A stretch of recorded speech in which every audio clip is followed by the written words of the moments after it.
परिसर में पहुंचे, इस मीटिंग के द्वार पहुंचे, क्या करेंगे? मैं तो यहाँ महर्षि वाल्मीकि जी के मंदिर में आया हूँ। यहाँ भी हमारे लोगों को न्याय की लड़ाई लड़नी पड़ रही है। यहाँ संत गुरु रविदास जी के मंदिर में मत्था टेका, हरमिंदर साहिब में मत्था टेका, और उसके बाद अब भगवान वाल्मीकि जी के मंदिर में मत्था टेका। मकसद सिर्फ एक है कि जो बहुजन समाज के लोग हैं अभी भी उनको न्याय नहीं मिल रहा है। अभी मैंने यूपीएससी के बारे में, आपने देखा होगा, मैंने लेटर भी लिखा है यूपीएससी के चेयरमैन को। मैंने पिछले करीब 7 साल का रिकॉर्ड चेक किया है। उसमें SC ST OBC के लोगों के रिटर्न में नंबर ज़्यादा हैं, लेकिन उनको इंटरव्यू में जानबूझ के कम नंबर दिए जाते हैं, क्योंकि इंटरव्यू SC ST OBC का अलग होता है और जनरल कैटेगरी का अलग होता है। मैंने उनसे मांग की है कि जब रिटर्न में अच्छे नंबर ला रहा है कोई, इसका मतलब उसको नॉलेज अच्छी है और उसको इंटरव्यू में अच्छे जवाब देने के बावजूद भी उसके साथ जाति की वजह से पक्षपात हो रहा है। और ये पक्षपात नौकरियों में हर जगह हो रहा है। देश के जितने भी विश्वविद्यालय हैं वहाँ पे गवर्निंग बॉडी होती है, रिटर्न एग्ज़ाम होता नहीं, और गवर्निंग बॉडी छांट के अपने लोगों को भर्ती करती है। वहाँ पे भी हमारे लोग काबिल होने के बावजूद, PhD किए हुए होने के बावजूद, PhD के जवाब में MPhil वाले को तरजीह दे दी जाती है। यानी चारों तरफ हमारे लोगों का उत्पीड़न जारी है और इस लड़ाई को हमें लड़ना पड़ेगा। इसीलिए हमारा प्रयास है कि सब लोग बहुजन समाज के एकजुट हों, तभी हमारे हक अधिकार सुनिश्चित हो सकते हैं। और जिस पार्टी में मैं हूँ उसमें होने का सबसे बड़ा कारण ये है कि 1990 के आसपास धीरे धीरे प्राइवेट स्कूलों की बाढ़ आ गई और सरकारी स्कूलों को कमज़ोर किया गया। सब जानते हैं सरकारी स्कूल में उनके बच्चे पढ़ते जिनके पास प्राइवेट स्कूलों में पढ़ाने के लिए पैसा नहीं है। धीरे धीरे सरकारी स्कूलों की स्थिति इतनी कमज़ोर कर दी गई कि हमारे लोग जो सरकारी स्कूलों से पढ़ के अच्छी जगह आ जाया करते थे, हमारे बच्चों के भविष्य में अंधकार छा गया।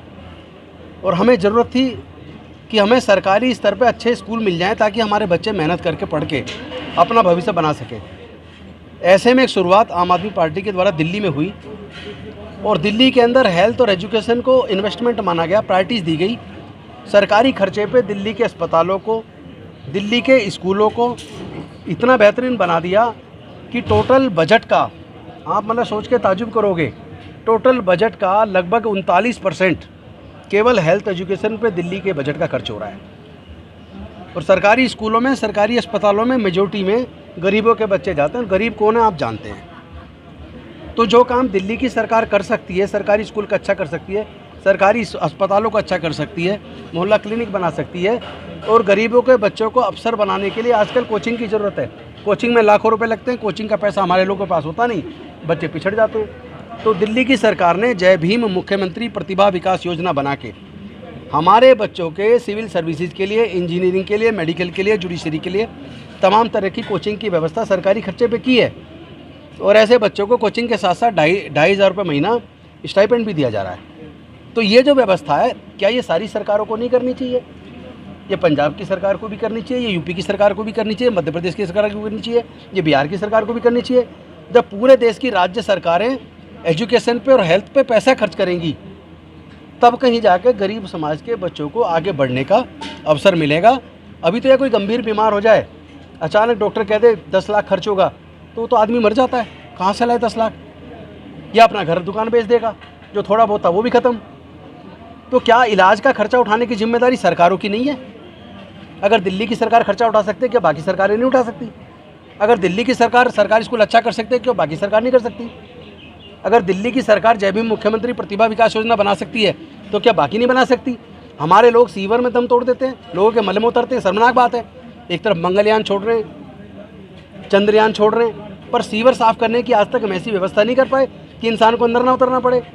दिल्ली के अंदर ऐसी 200 मशीनें ला के अपने लोगों को उसका मालिक भी बनाया और सीवर के अंदर उतरने पे बैन भी लगाया। वाल्मीकि हर हर वाल्मीकि जी।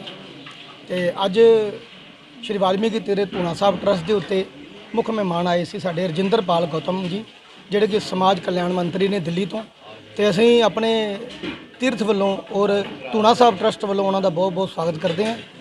ਤੇ ਅੱਜ ਜਿਸ ਤਰ੍ਹਾਂ ਸਤਿਗੁਰੂ ਮਲਕੀਤ ਨਾਥ ਜੀ ਨੂੰ ਸੰਤ ਸਮਾਜ ਦਾ ਮੁਖੀ ਬਣਾਇਆ ਗਿਆ, ਵਿਸ਼ੇਸ਼ ਤੌਰ ਤੋਂ ਇਸ ਕਰਕੇ ਆਏ ਸਨ ਵੀ ਅੱਜ ਉਹਨਾਂ ਨੂੰ ਵਧਾਈ ਦਿੱਤੀ ਜਾਵੇ, ਨਾਲ ਉਹਨਾਂ ਨੂੰ ਸੰਤਾਂ ਨੂੰ ਵੀ ਸਨਮਾਨਿਤ ਕੀਤਾ। ਅਸੀਂ ਉਹਨਾਂ ਦੇ ਇੱਥੇ ਆਇਆਂ ਨੂੰ ਜੀ ਆਇਆਂ ਕਹਿੰਦੇ ਹਾਂ ਔਰ ਬਹੁਤ ਬਹੁਤ ਸਵਾਗਤ ਕਰਦੇ ਹਾਂ। ਜੈ ਵਾਲਮੀਕੀ, ਹਰ ਹਰ ਵਾਲਮੀਕੀ। जय वाल्मीकि हर हर वाल्मीकि।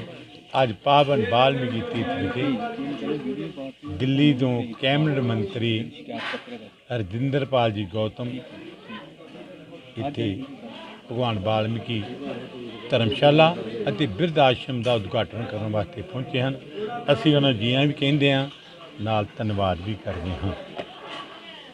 ਸੰਤ ਸਮਾਜ ਦੇ ਮੁਖੀ ਸੰਤ ਮਲਕੀਤ ਨਾਥ ਜੀ ਮਹਾਰਾਜ ਦੀ ਮੇਰ ਸਦਕਾ जो बिरध आश्रम बनया है, जो धर्मशाला बनी है यात्रुओं के रहने वास्ते, बजुर्गों के रहने वास्ते, असी संतां का भी धन्यवाद करते हैं कि जिन्हों का मंतव यात्रुओं के रहन की व्यवस्था करनी, लंगर की व्यवस्था करनी, अपाजां नूं ट्राईसाइकिल, विधवां नूं मशीनां ते सूट देने। संत समाज के मुखी होने के नाते उन्होंने जो ये निश्चा लिया है, ये सारी उम्र रनिंग चलता ही रहेगा। ਇਹਦੇ ਵਿੱਚ ਕੋਈ ਰੁਕਾਵਟ ਨਹੀਂ ਆਉਣ ਦਿੱਤੀ ਜਾਵੇਗੀ।